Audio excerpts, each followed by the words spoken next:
সুন্দর জায়গা একটা ভাই, পিছনে অসাধারণ একটা ভিউ। এটা কিন্তু চমৎকার দেখার মতো একটা। আসসালামু আলাইকুম গাইস, আজকে আমি লোহালিয়া ব্রিজের উপরে আসছি। আপনি আমার এই ভিউটা দেখেন আগে। প্রকৃতির সৌন্দর্য ঘেরা পটুয়াখালী। আর পটুয়াখালী বাংলাদেশের জেলাদের ভিতরে সব থেকে সেরা। আমার পটুয়াখালী এই যে এখানকার সিন থেকে ধরে পিছন পর্যন্ত পুরো রোডটা দেখাও ভাইদেরকে, আমার পেজ ফলোয়ার যে আছে তাদের সবাইকে দেখাও এটা, যারা ঘুরতে যেন আসতে পারে। আর শুভ কামনা রইল যারা আমার ভিডিওটা দেখছেন, আপনারা অবশ্যই অবশ্যই আসবেন। আর সূর্যের দিকে একটু লুক দাও, তোমরা সূর্যটাকে দেখো, সুন্দর একটা ভিউ আর ন্যাচারাল প্রকৃতির ভিতরে আসছি আমরা, দাঁড়িয়ে আছি। আর এই যে মোতালেব ভাই, আমার বাইটার একটু দেখাও। এ কিন্তু আমার রাসেল ভাই। আর ভাই কিন্তু ক্যামেরার সামনে অবশ্যই আসতে লজ্জা পায়, সেই কারণে কিন্তু পাবলিক প্লেসের সামনে যেহেতু ভিডিও করে না।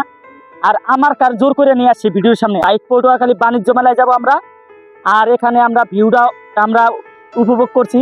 আর এর ফলে আমরা কিছুক্ষণ পরে কিন্তু বাণিজ্য মেলায় পৌঁছাবো, আর ওখানকার কিছুটা ভিউ আপনাদেরকে দেখাবো। আর প্রকৃতির যে সৌন্দর্য, এটা কিন্তু আপনারা অবশ্যই কমেন্ট বক্সে জানাবেন।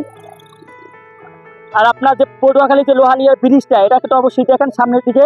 আমার বাইক কিন্তু পটুয়াখালী পুরো পুরো ভিডিওটা আপনাদের সামনে তুলে ধরছে এবং পুরো স্প্রে।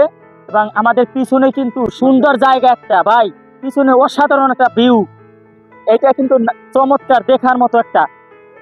ধন্যবাদ, আপনারা আসবেন অবশ্যই অবশ্যই আপনারা আসবেন। আজকের মতো ভিডিও এখানে সমাপ্ত করলাম। আল্লাহ হাফেজ।